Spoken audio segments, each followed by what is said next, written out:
Principal madam, मेरे सहकर्मी, प्यारे बच्चों, आज हम जिस विषय पर चर्चा करने जा रहे हैं वह है विश्व आत्म केंद्रित जागरूकता दिवस, जिसे वर्ल्ड ऑटिज्म अवेयरनेस भी कहते हैं।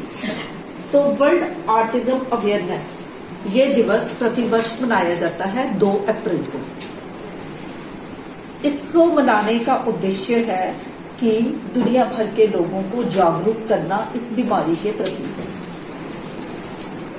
संयुक्त राष्ट्र ने द्वारा पहली बार 1 नवंबर 2007 को परिषद द्वारा ये पारित किया गया था और 18 दिसंबर 2007 को इसे लागू किया गया था।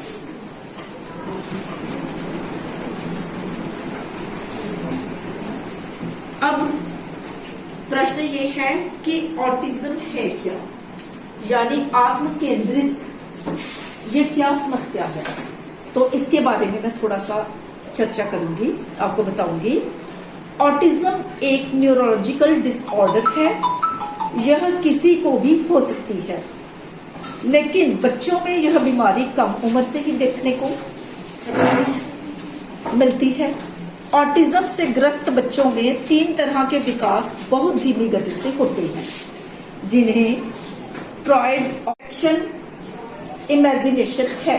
आसान शब्दों में कह सकते हैं कि ऑटिज्म एक तंत्रिका संबंधी विकार है जो किसी व्यक्ति की दूसरों के साथ संवाद करने की क्षमता को प्रभावित करता है। यह विकार बचपन से ही शुरू हो जाता है। तो इस दिवस को, यानी ये ऑटिज्म अवेयरनेस दिवस मनाने का पीछे एक उद्देश्य है। अब क्या उद्देश्य है तो वो आप ध्यान से सुनिए। संयुक्त राष्ट्र महासभा के अनुसार विश्व ऑटिज्म दिवस का उद्देश्य ऑटिस्टिक लोगों के जीवन की गुणवत्ता में सुधार करने में मदद करने की आवश्यकता पर प्रकाश डालना है, ताकि वे समाज के अभिन्न अंग के रूप में पूर्ण और सार्थक जीवन जी सके। साल 2008 में दिव्यांग लोगों के अधिकारों पर कन्वेंशन लागू हुआ, जिसमें सभी के लिए सार्वभौमिक मानवाधिकारों के मौलिक सिद्धांत पर जोर दिया गया।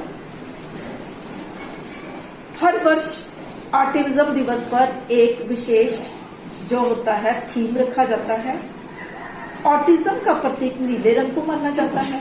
ऑटिज्म अवेयरनेस डे पर इस वर्ष यानी वर्ष 2023 में लाइट इट अप ब्लू विश्व आत्म केंद्रित दिवस जागरूकता दिवस का थीम रखा गया है। अब हम बात करते हैं कि ये जो बीमारी है इसके लक्षण क्या होते हैं।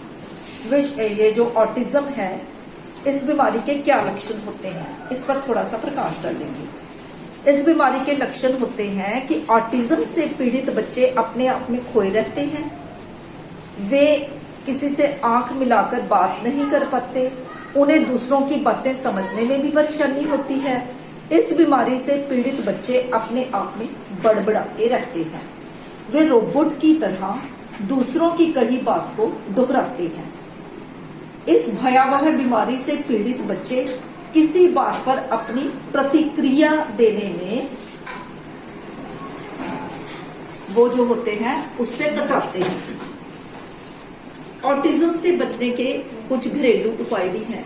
घर में देखा जाए किसी छोटे बच्चे में ये लक्षण हैं तो उनके जो घरेलू उपाय हैं प्रारंभिक स्तर पर यानी प्राइमरी स्टेज पर उनको इस तरह से देखना चाहिए, करना चाहिए, ये उपाय अपनाना चाहिए। बच्चों के साथ बातचीत को आसान बनाएं। धीरे धीरे साफ और आसान शब्दों में उनके साथ बातें करें।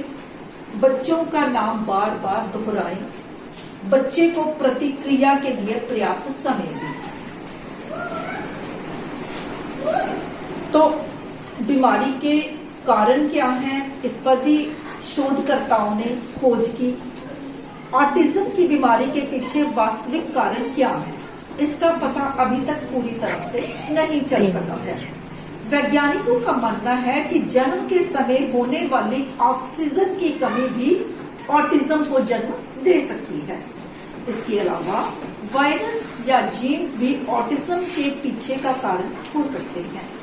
गर्भ अवस्था के दौरान मां को हुई पोषक तत्वों की कमी भी बच्चे को ऑटिज्म का शिकार बना सकती है। आखिर बच्चे ही इस बीमारी के शिकार क्यों होते हैं? इस बारे में फिलहाल अभी कोई जानकारी नहीं है। यह जेनेटिक या फिर पर्यावरण के कारण ही हो सकती है। इस संबंध में शोधकर्ता जन्म से पहले पर्यावरण में मौजूद रसायनों यानी केमिकल्स और किसी संक्रमण यानी इन्फेक्शन के प्रभाव में आने के प्रभावों का भी अध्ययन कर रहे हैं। हर व्यक्ति में यानी हर मरीज में ऑटिज्म के लक्षण अलग होते हैं, इसलिए हर मरीज को विशेष उपचार देने से ही बेहतर परिणाम प्राप्त किए जा सकते हैं।